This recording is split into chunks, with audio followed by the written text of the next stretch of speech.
What is up, you guys? Welcome back to the channel and welcome to another gruesome Get Ready With Me video. If this is your first time seeing my face, Hello. My name is Jessica, and every week I sit down here and I talk to you about a true crime case whilst I put on my makeup. So if anything about that combination sounds appealing to you, please subscribe, like this video, and maybe share it with a friend. All of those things help out the channel tremendously, and I appreciate you so much for doing so. However, if you fall in the opposite camp and you're just not into what we've got going on here, that's perfectly fine. Not everything is for everyone, and I completely understand that. So if you'd like to hear the facts of today's case, but you'd like to hear it in a different format, feel free to head down to the description box where, for your convenience, I've listed some other creators that have covered today's case in a way that I assume you'll enjoy more. Aren't I wonderful? Anyways, what do you say we go ahead and get this show on the road, shall we?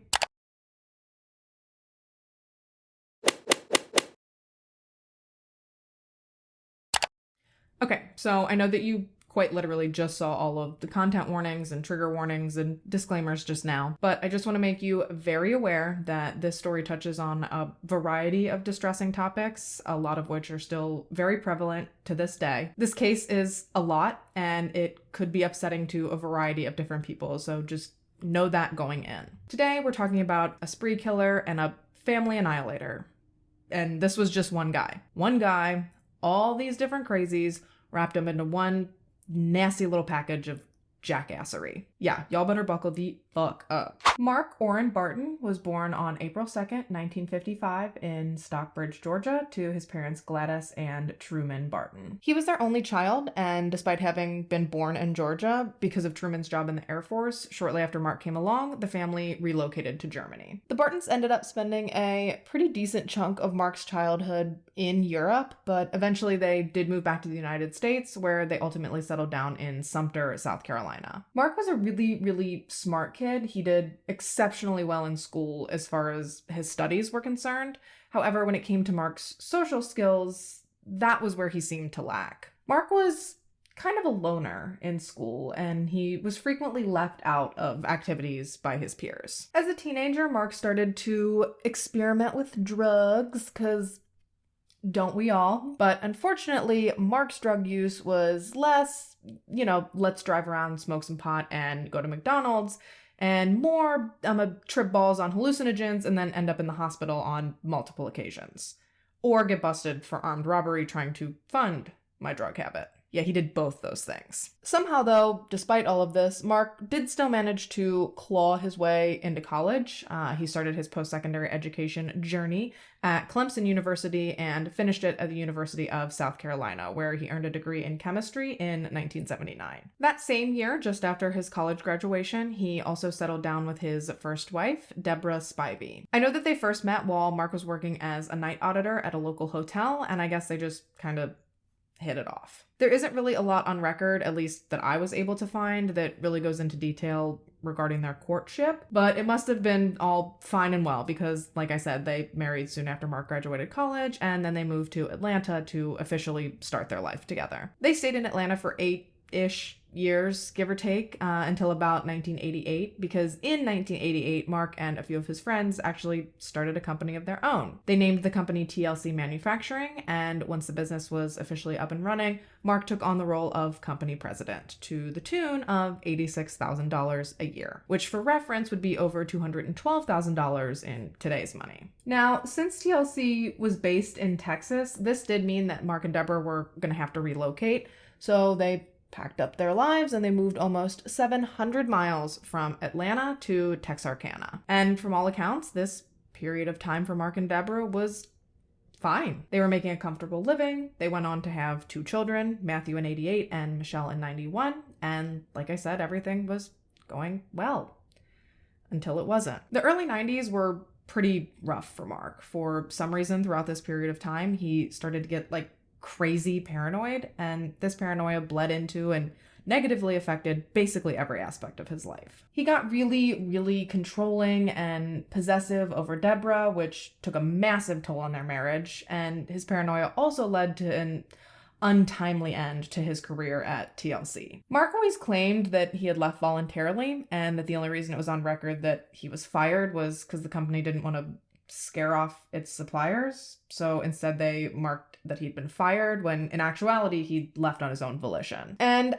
I don't really understand this. I don't know if his argument here was that he thought maybe the suppliers would think that the company wasn't doing well if one of the founders was leaving it so soon. So he agreed to let them tell everyone he was fired. I guess if you really try, maybe it could make sense, but I don't personally buy it. My assumption, which is rooted in precisely no fact and only speculation, is that he started to distrust his friends that he'd started the company with due to his sudden onset paranoia, and it was probably making running a business together incredibly difficult. So he got the boot. I think the only person that was actually trying to save face here was Mark, by trying to convince people that he hadn't been fired from his own company. But what was really odd, or coincidental, suspicious, other adjectives. Oh my God. What I'm trying to say is that to add to a parting of ways that was already shrouded in mystery, a few days after Mark left the company, someone broke into the offices, stole secret formulas, and erased important computer files. And clearly, everyone was like, oh, that's gotta be Mark. So because of this suspicion, Mark was arrested and charged with burglary. But plot twist, those charges didn't stick. You see, during the investigation, the detective on the case started to think that the motive for the burglary hadn't actually been theft, but rather had been to cover up kickbacks and hide inventory discrepancies, and maybe even possibly to cover up the sale of chemicals for drug activity. And when all of this started to come to light, TLC was like, you know what? We're good. We don't want to press charges. We talked to Mark and we're going to handle it. And the charges were just dropped. And as far as I know, nothing else really came out of the whole thing. Now, does that mean that all of that stuff really was going on behind the scenes at TLC? Your guess is as good as mine. So now, being unemployed and having just barely dodged prison time, Mark decided that he was kind of over Texas. So he packed up the wife and kids and moved the family back to Georgia, where he took a job working as a traveling salesman for a chemical company. And Mark seemed to be doing really well at this company. A little too well, if you would have asked Deborah. Because after working at this company for a bit, Mark started to change. He started going to a tanning bed regularly. He overhauled his wardrobe.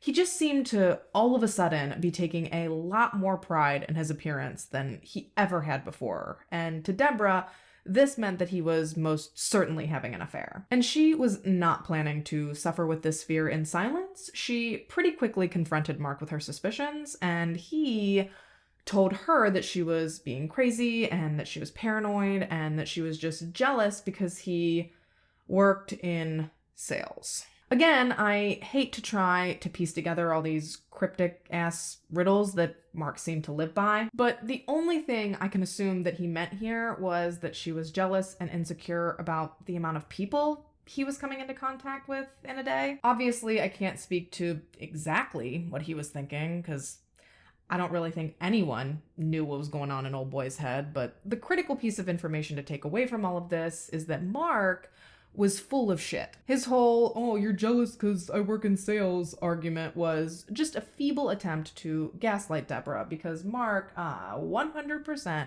totally was a no good, low down, just dirty, lying, cheating, adulterating sack of garbage. Mark first crossed paths with Leanne Lang when he'd started working his chemical sales job. She was the company's young, hot receptionist.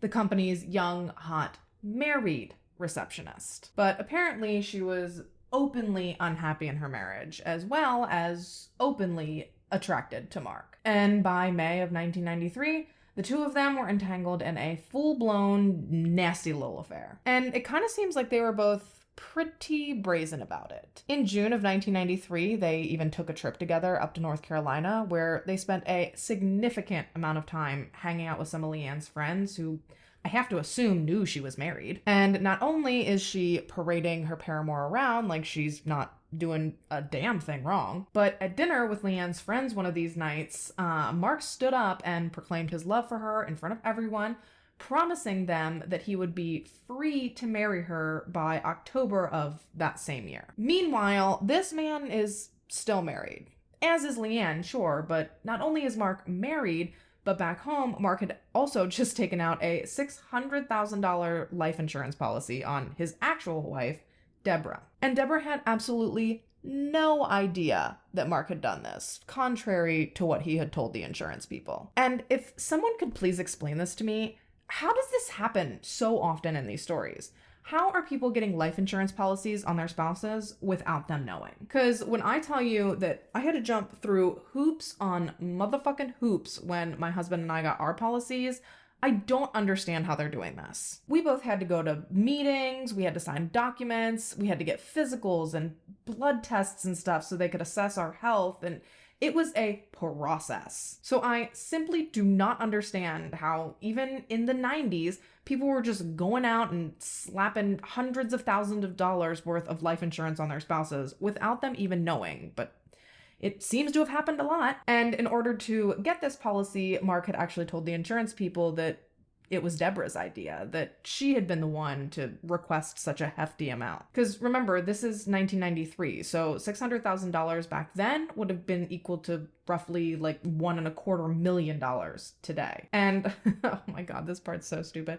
Mark said that she had wanted so much money because she'd enjoyed being the wife of a company president so much that as time went on, she started to feel like she was just as important as Mark, and she'd started to get an overinflated sense of self-worth. And if that is not one of the most deplorable, disgusting, just misogynistic things you've ever heard, the fact that he clearly thought he was worth so much more and so much better than his wife just because of his job is disgusting. It's giving sexist, it's giving small dick energy, it's giving 1990s Andrew Tate. And I guess that was the kind of thing Leanne was into, because in August of 1993, she moved out of the home she shared with her husband and into an apartment with her sister. I guess she was finally ready to formally start the divorce process, even though she'd clearly been checked out of her marriage for quite some time at this point, but that's none of my business. But wait,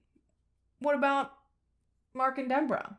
Leanne's getting a divorce. She's apparently ready to be a one-man woman, so is Mark gonna divorce Deborah? Because he's only got about a month left on his whole October promise, and considering even the fastest divorces usually take at least a couple of months, it seems like he's gotten himself in quite a pickle, don't you think? How on earth do we think he's gonna get himself out of this one? Well, he's gonna think outside the box. That's how. And that brings us to Labor Day weekend, 1993. Deborah had planned a trip out to Alabama to spend the long weekend camping at Lake Weiss with her mother, Eloise. And Mark, being the selfless, loving husband he was, he told his wife, just go, have a good time. He'll stay home. He'll take care of the kids so she can have some quality time with her mom, kick her feet up and relax. And sadly, neither Deborah or Eloise would make it back from this trip alive. They'd planned to return home pretty early on Sunday. However, when neighboring campers noticed little to no activity at their campsite for quite a while, they started to suspect that something might be wrong. So with their curiosity piqued, a small group of campers made their way over to Deborah and Elsie's camping trailer, only to discover that something was in fact very wrong. They discovered an absolutely horrific scene within the Spivey's trailer. There was blood spattered everywhere, and lying in the middle of the mess were the lifeless bodies of 59-year-old Eloise Spivey and 36-year-old Deborah Spivey Barton. Obviously, upon seeing this, they called the police, and within an hour, the campground was absolutely swarming with officers from the Cherokee County Sheriff's Office. Sadly, that evening, instead of being greeted by the return of his wife, Deborah's father and Elsie's husband, Bill Spivey, received a phone call that would absolutely destroy his life. The police didn't outright tell him what had happened over the phone, but it was actually that fact specifically that led him to believe that his wife and daughter were dead before he even made it to Alabama. Once he'd got off the phone with police, Bill, his son John, and Mark all drove straight to Lake Weiss for answers, and sadly, upon their arrival, Bill's fears were confirmed. A preliminary investigation of the crime scene determined that Deborah and Elsie had been hacked to death by a sharp, heavy tool similar to a hatchet or a pickaxe, I guess. Right away, police questioned not only Mark, but Bill as well. We know that, statistically speaking, it's almost always the husband, and given that Mark and Bill were each married to one of the victims, they were the most logical place to start the investigation. And Bill, totally cooperative, obviously distraught by the loss, he agreed to submit whatever investigators needed. Fingerprints, DNA, polygraph, you name it, Bill was ready and willing to provide it. He told police he was willing to do whatever they needed to get off of his back and to go out and look for who was actually responsible. And then there was Mark. Everything that Bill was, Mark was the complete opposite. He emphatically refused to provide blood or saliva. He wouldn't take a polygraph test, nothing. And on top of all of that, he didn't even seem upset. When the three men had first arrived at the campsite, Bill was clearly distraught. He was yelling and screaming and demanding to know where Elsie was. But Mark just stood there with his arms crossed. He was emotionless, and he only opened his big dumb mouth to make mention of the fact that he'd never been there before. Okay. And because of this, police thought that he reeked of suspicion. They started to theorize that Mark had followed Deborah to Alabama to blindside her with the fact that he was filing for divorce. They figured this started a big fight that ultimately turned physical, with Mark assaulting Deborah, and once he started, he couldn't stop. And while I agree with them in the sense that I absolutely think Mark was responsible, I disagree with them about almost everything else. There is absolutely no way, in my opinion, that this was a spontaneous crime of passion. Hell no. That shit was premeditated as hell. Allegedly, in my opinion, and nothing anyone says will ever change my mind about that. If he had been planning to amicably divorce Deborah, there would have been no reason for him to take out that life insurance policy on her right before he spontaneously murdered her, right? Not to mention that I also saw a few places that Leanne might have taken an insurance policy out on her husband as well. I couldn't corroborate that 100%, so don't quote me on it. But if that's true, maybe they planned to kill both of their spouses, but then they chickened out once Mark felt the heat from Deborah and Elsie's death. Maybe he realized that getting away with murder wasn't quite the walk in the park he'd expected it to be, so they decided to cut their losses, and Leanne just went through with a good old-fashioned regular divorce. That's interesting. Speaking of the heat that Mark was feeling in the wake of Deborah and Elsie's deaths, that heat, it was on fire. Police actually showed up to Mark's house an hour after Deborah's funeral ended, and they served him with a search warrant. They then proceeded to not only search through his house and his belongings with a fine-tooth comb, but they also sprayed his home and vehicle with luminol. And wouldn't you know it, they got a positive reaction in the car. The luminol reacted to the presence of blood on both the ignition switch and the driver's side seatbelt. So they confronted Mark with all of this, and he couldn't give them any plausible explanation as to why they would be finding traces of blood in his car. He also tried to explain to them that he didn't understand or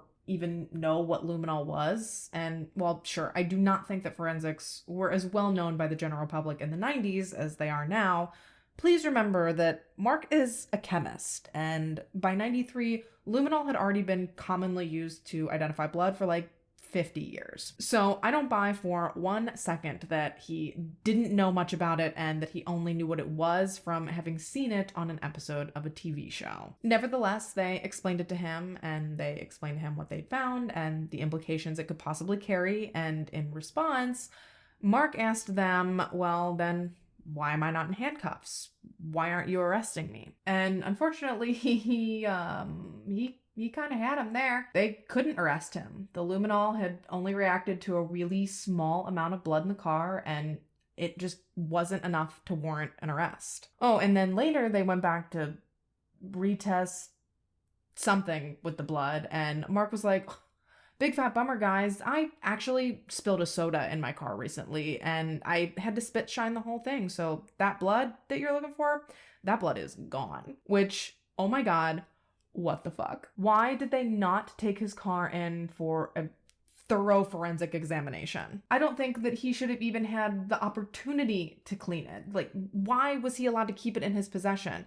They should have taken it until they were sure that they had all the testing and evidence and stuff from in it recovered and cataloged. I hate to criticize, I really do, because I'm not anyone special, even in the least. I have no idea what kind of procedural hoops they might have to jump through in order to do these things, but I would imagine that if they were allowed to search and luminol the car, that it was probably included on the search warrant. Wouldn't they be allowed to seize the vehicle, especially considering the fact that they did find blood? Sure, it was small traces of blood, but it was still blood. I don't know, it's just frustrating because that was really the only potential evidence they had. Beyond that, all they had were a few pieces of circumstantial evidence and, quote, a strong hunch. But they had no physical evidence whatsoever. They never found a murder weapon. They couldn't disprove Mark's alibi. There was no evidence tying him to the scene. They had nothing. And because of this, Mark was never charged, and Deborah and Elsie's case was technically never solved. Yeah, ain't that some shit? So while you chew on that for a second, I'm gonna take my break, throw on my lashes, probably gonna stretch out my old lady back, and when we come back, Mark moves his new lady friend in. Don't go nowhere.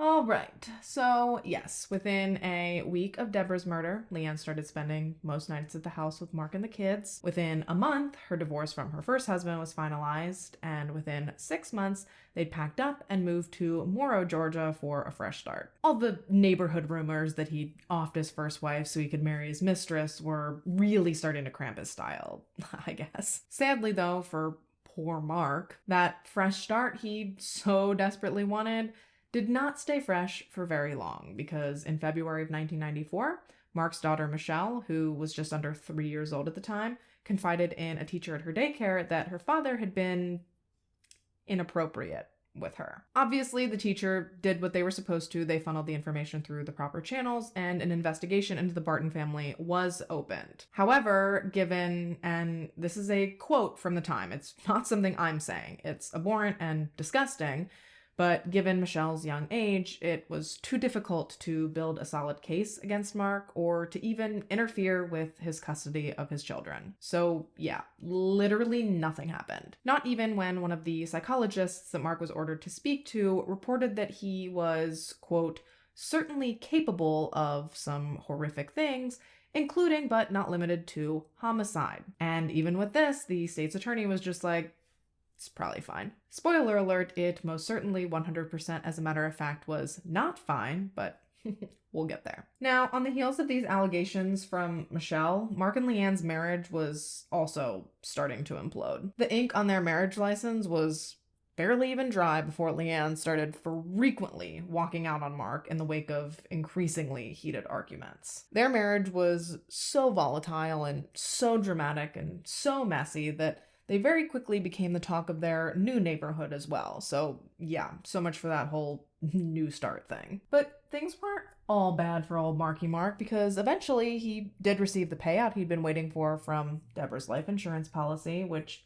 isn't that so fucking stupid? The insurance company tried to void the policy that he'd taken out on Deborah, contending that he'd killed her specifically in order to collect that money, which I'm pretty sure is the impression we're all under, but that's not the point. The point is that Mark had actually threatened to sue the company, and after a lot of exhausting legal back and forth, they figured that if they were to take this to any kind of court proceedings, that a jury was going to be much more likely to side with what they thought was best for Matthew and Michelle, rather than what was best for a big corporation. So they finally settled in 1997 for around $350,000, with the caveat that Mark had to put $150,000 into a trust for Matthew and Michelle. So all in all, Mark pocketed about $200,000, or roughly $360,000 in today's money. So this meant that killing Deborah really did turn out to be a pretty lucrative decision for him. Allegedly, that is, in my opinion.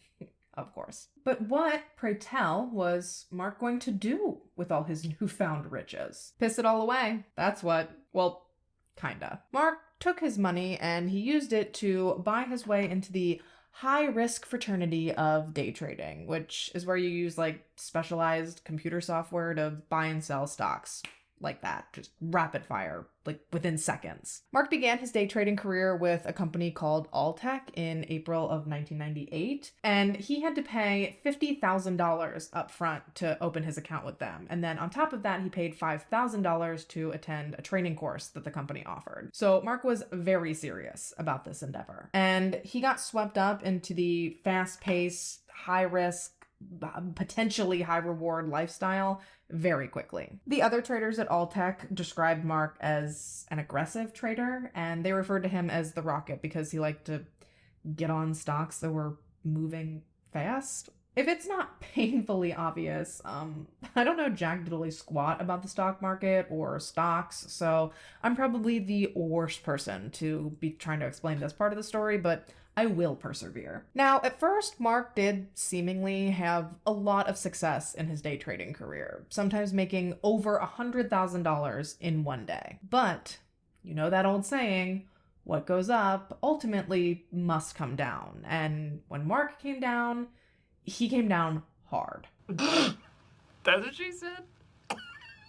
Seriously though, within a year of beginning his trading career at Alltech, Mark started absolutely hemorrhaging money. And then to try and recoup some of his losses, he started making some outrageously precarious moves. Mark had become completely and totally addicted to the adrenaline rushes and the dopamine hits that he would experience on a good trading day.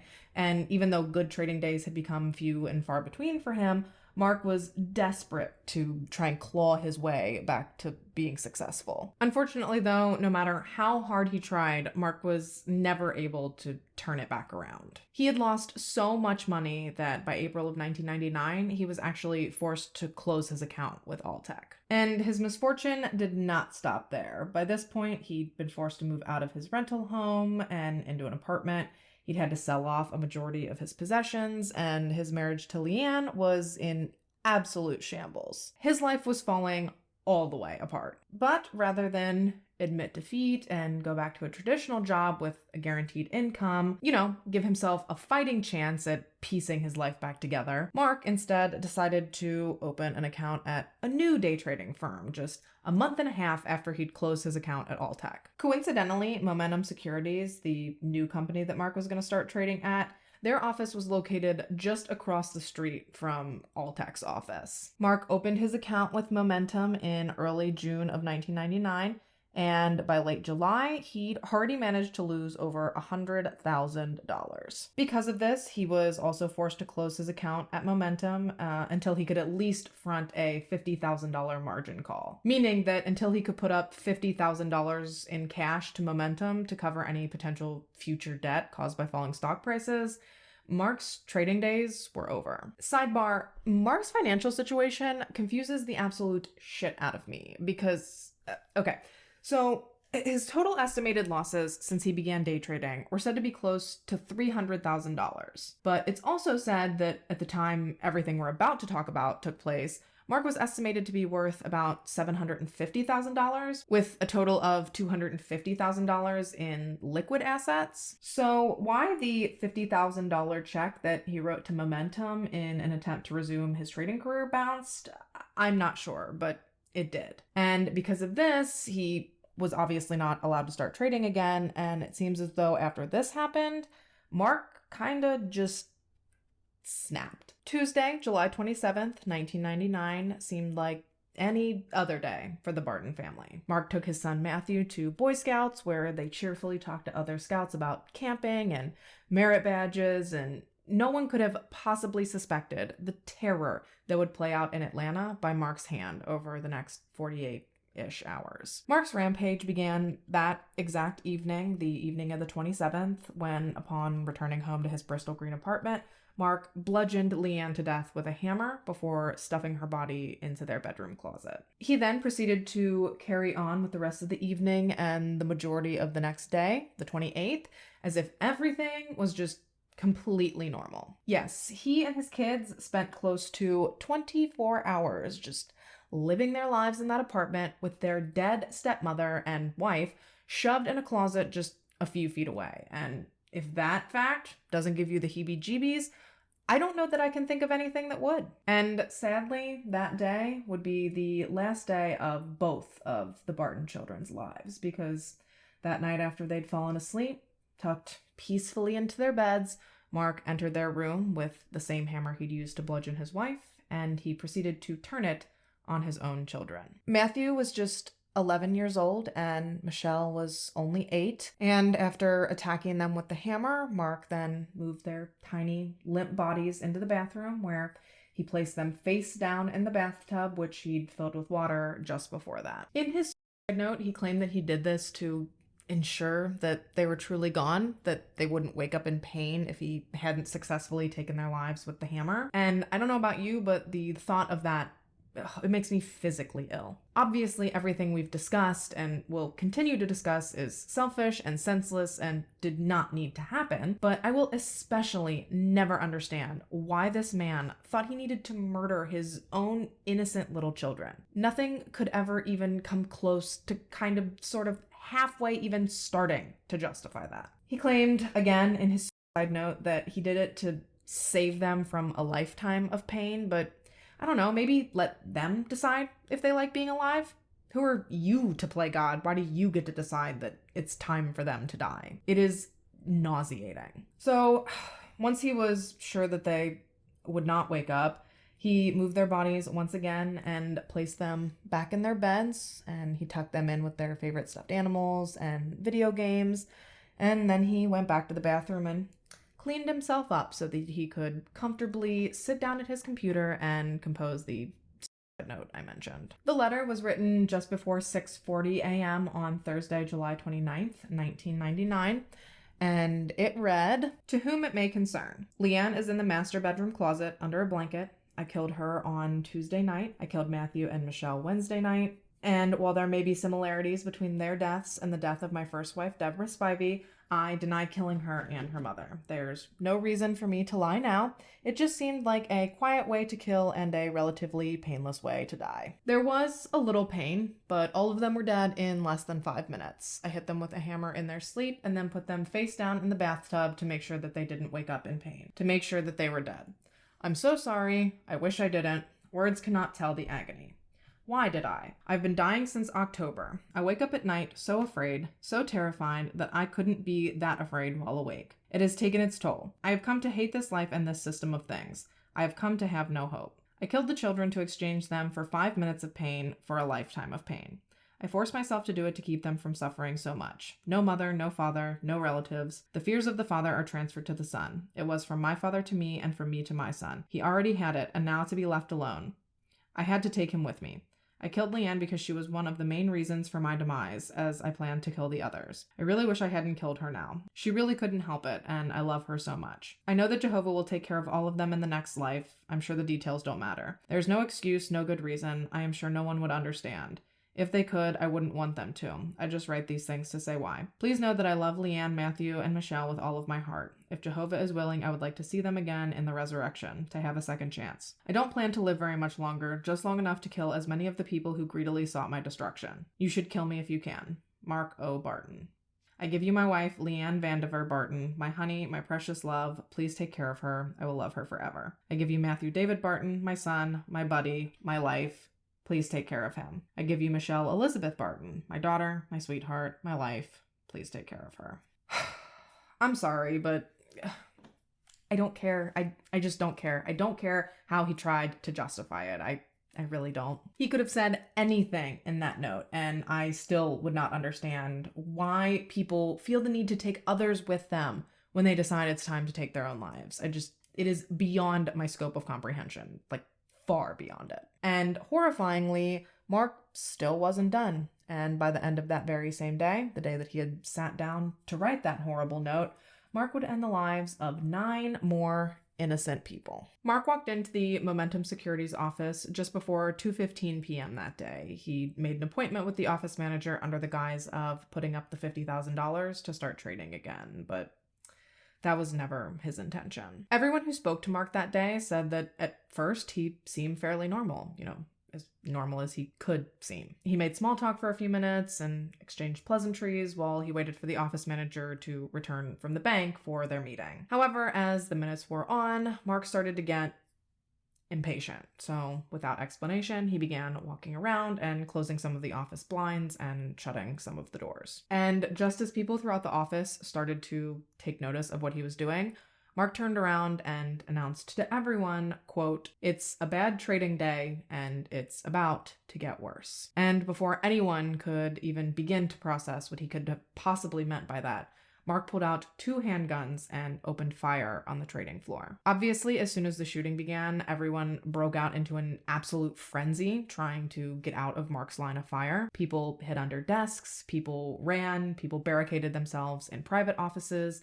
Wherever or however they thought they could get to safety, they went for it. All this while Mark shot indiscriminately through the crowd of terrified traders. Police received their first call regarding the gunfire at Momentum's office at 2:56 p.m. A woman called and reported to the 911 dispatchers that a man had come in the office and just started shooting people. And then 2 minutes later at 2:58 p.m., a man sounding even more frantic told dispatch that at least 4 people in the office were dead. Police arrived to Momentum around 3 p.m. and the scene they walked into was just horrific. There was blood everywhere. Trails of it just snaked through all of the office hallways. And as police canvassed through the building, they confirmed that 4 people had in fact lost their lives in the shooting. However, they did find multiple people huddled together in smaller, separate offices where they'd gone to protect themselves. The good news is it did not take police long to identify the shooter as being Mark. As soon as they had opened one of the office doors to escort some of the survivors out of the building,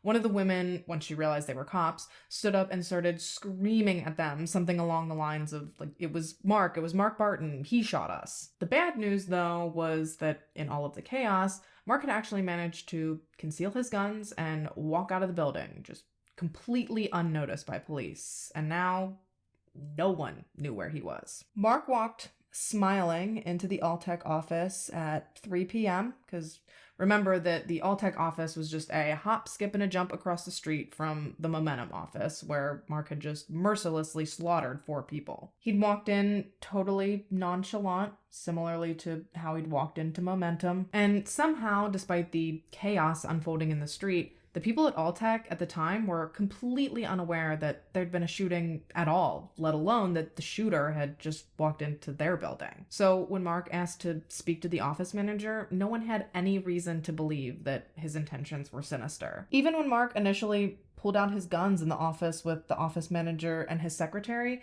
they still didn't grasp the gravity of the situation. I mean, no one in the office realized they were in any danger until the first 3 shots rang out. Mark had officially started the second phase of his killing spree by shooting both the Alltech office manager and his secretary at point-blank range. He then returned to the main trading floor, and just as he had at Momentum, he opened fire on his once fellow traders. And Mark, ever disturbed as he clearly was, laughed as he shot at these innocent people and told them, quote, "I hope this doesn't ruin your trading day." This guy was, I don't know, deranged, demented. No words seem to capture just how absolutely deeply I hate this man. He really frosts my balls. Thankfully, police were already in the area. I mean, given why they were in the area, I guess thankfully isn't really like the right way to describe it, but you get what I'm saying. Police were already there and canvassing the area when the shots rang out at Alltech, so they were able to respond to the second shooting even faster than they responded to the first. However,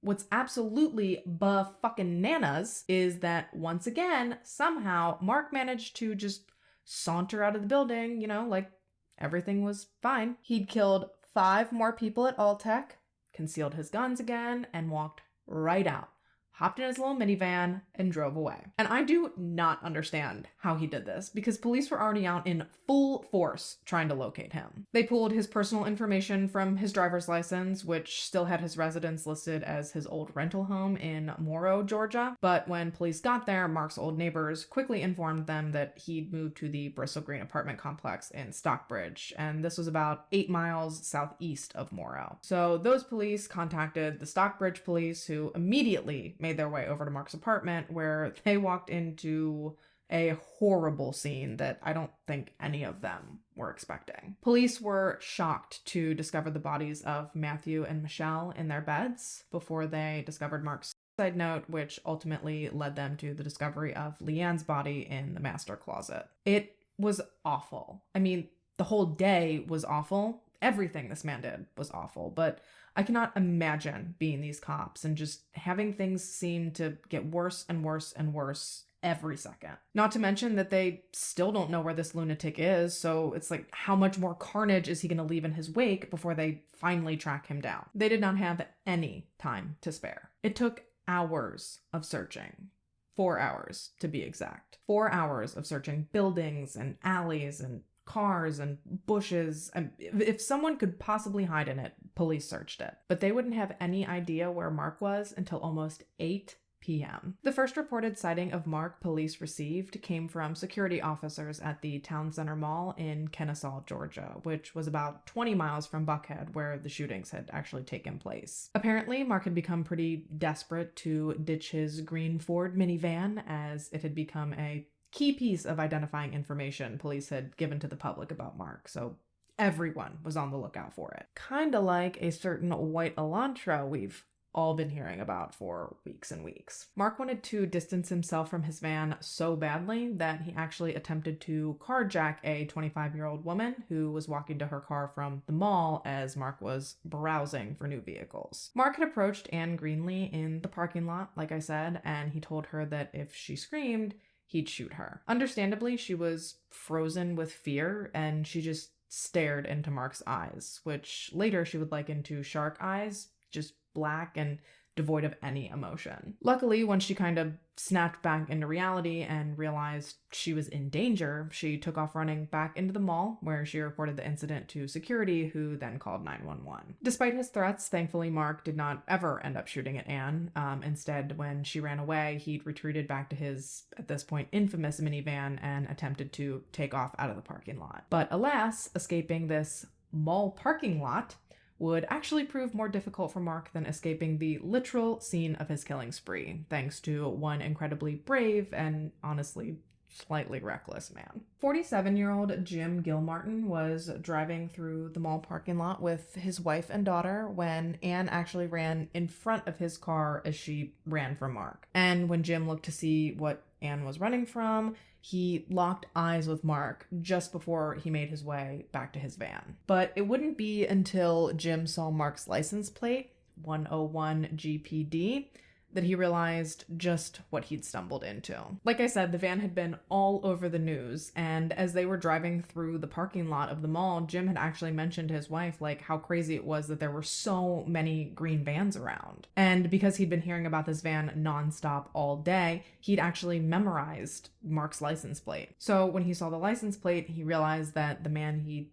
just locked eyes with was the same man who had just gone on a savage killing spree in Atlanta. Jim quickly dropped his wife and his daughter off at the mall entrance before he then took it upon himself to go on a vigilante pursuit of Georgia's deadliest mass murderer to date. He followed Mark's van onto the main road while he frantically spoke to 911 on his cell phone. And dude, the fact that this man had a cell phone in 1999 is a fucking miracle in and of itself. Based on an incredibly rudimentary Google search I did, something like only 30% of Americans had cell phones back then, so thank God that Jim just so happened to be one of those people. Even though, honestly, it didn't actually matter because Jim ditched the phone and his conversation with 911 when he happened to come across Cobb County police officer Huell Clements, who himself just so happened to be heading towards the mall to take down Anne Greenlee's statement. As soon as Jim saw the police car, he threw his car into park,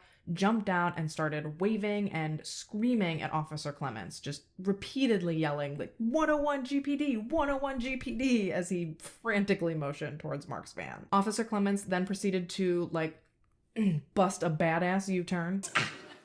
I mean, I don't know what it looked like, I wasn't there, but it's been described as a made-for-TV U-turn, so I imagine it was pretty sick. But Nevertheless, he busts this U-turn and began his own pursuit of Mark, eventually cornering him in the parking lot of a gas station. And just as Officer Clemens parked and got out of his cruiser, the fucking cavalry pulled up right alongside him, forming a barricade around Mark's van. And at this point, Mark realized he was trapped. There was absolutely nowhere he could go, and he was not getting out of there. He was caught, and as officers converged onto his van, he took matters into his own hands, raising both his guns to his head and ending the entire nightmare on his own terms. One last selfish act to bookend an incredibly selfish, well, lifetime, but an especially selfish 72 hours. To clarify, I'm not in any way saying that suicide in and of itself is selfish. I'm simply saying that by ending his life there and not facing the consequences of what he'd done and never giving the families of those he'd killed a chance to see justice, that to me is what was selfish. I don't want anyone taking me calling him selfish for ending his life the wrong way. I assure you, I'm incredibly empathetic to mental health issues, especially considering I struggle with plenty of my own. So I'd say let's move on, but unfortunately for the case, that's about it. But really quickly, I am going to throw on my lip color, and then I'm going to take the last few minutes of this video to pay respect to Mark's victims. Leanne Vandiver Barton was just 27 when her deranged husband ended her life in an incredibly brutal and horrific way. According to Leanne's sister Dana, Leanne had grown increasingly terrified of Mark over the last few years of her life, but because she loved Matthew and Michelle, she stayed with him in order to protect them and to remain in their lives. Matthew Barton, Mark's own 11-year-old son, and Michelle Barton, his 8-year-old daughter, both lost their lives at the hands of this man who, ironically, should have been the one to protect them from the evils of the world, but unfortunately, because of him, they never truly got a chance to live. Alan Charles Tenenbaum, a 48-year-old day trader at Alltech, was a husband and a father of 3. He owned a grocery store. He also served as the president of his synagogue, and at the time of his death, he was only trading at Alltech recreationally for fun and for some extra pocket money. Dean Delawala, a 52-year-old day trader at Alltech, was a husband and a father of 2. He was a family man through and through. His wife and kids were everything to him, and the only reason he was trading at Alltech to begin with was to make sure that he had enough money to give them an incredible life. Joseph J. Desert was a 60-year-old day trader at Alltech, and sadly I was unable to find any additional information on him. Jamshid Havesh, a 45-year-old day trader at Alltech, was a husband and a father to a little girl. He'd recently started his own environmental engineering consulting firm on top of his residential home building enterprise, and it's believed that July 29th was actually one of his first times ever going into Alltech to trade stocks. Vedwate Muraladhara, a 44-year-old computer course student at Alltech, was a wife and a mother of 2 who loved taking care of her family. She spent every moment she possibly could with her children, and she is greatly missed by those who knew and loved her. Edward Quinn, a 58-year-old day trader at Momentum, was a husband and a father of 3. And just weeks before his untimely death, he'd actually become a grandfather for the very first time. He was a devoted family man, and he'd only taken up day trading as an every now and then retirement pastime. Kevin Dial, the 38-year-old office manager at Momentum, was a unique individual who was adored by his family and friends. He had a contagious sense of humor and a sheer joy for life, and no matter what he had going on personally, he always made sure that everyone he came into contact with felt special and appreciated. Russell J. Brown was a 42-year-old day trader at Momentum, whom I sadly could not find any additional information on. And finally, Scott A. Webb was a 30-year-old day trader at Momentum, and again, I sadly could not find any additional information on him either. And although it's never been conclusively proven that Mark was responsible for their deaths, I also want to take a moment to remember Deborah and Eloise Spivey. Deborah was obviously a wife and a mother of 2, as well as a beloved daughter, and Eloise was, again, obviously a wife and mother, and both of these women were survived by a devastated Bill Spivey, who, in the course of one weekend, lost the 2 most important women in his life. It goes without saying that there is nothing comparable to the pain of losing a child, and then on top of this, of losing his wife, Bill is quoted as saying, "My wife was my best friend, and I'd known her ever since she was a little little girl. I cannot even begin to imagine the difficulty he had moving on with his life following their tragic deaths. I have to assume that he was never the same, especially considering the fact that he never technically got to see justice served to the responsible party. Beyond that, Mark also wounded an additional 12 people during his killing spree, while undoubtedly mentally scarring countless others. From those who witnessed the shootings, to Anne Greenlee at the mall, to the poor teenager who accidentally witnessed Mark's suicide. It truly just seems like so many people were affected by this stupid jackass idiot man's actions. And even though I know that there's nothing I can say here that will even begin to rectify the damage that was done that day, but I certainly do hope that those that were affected by this tragedy were able to receive whatever help they needed in order to come to terms with what they went through. And I hope so badly that they're doing as well today as they possibly can be. Which about wraps us up for today. Let me know your thoughts on this case in the comments down below. I know it was a crazy one, and I know that it was also really heavy. So if you made it to this point, thanks for riding it out with me. I appreciate you more than you know. If you haven't already and you'd like to, go ahead and subscribe to my channel and turn on the post notifications. And if you have a case that you'd like to see me cover, please fill out the case submission form that I have linked in the description box. I put out new videos every week, and who's to say that my next video won't cover a case that you request? But until then, stay safe and have a good week. Bye, guys. Did relocate back to the Bro, what the fuck is going on? More a few pieces of circle stent. What? 1988. What? Mark wanted to distance the. They had marked it.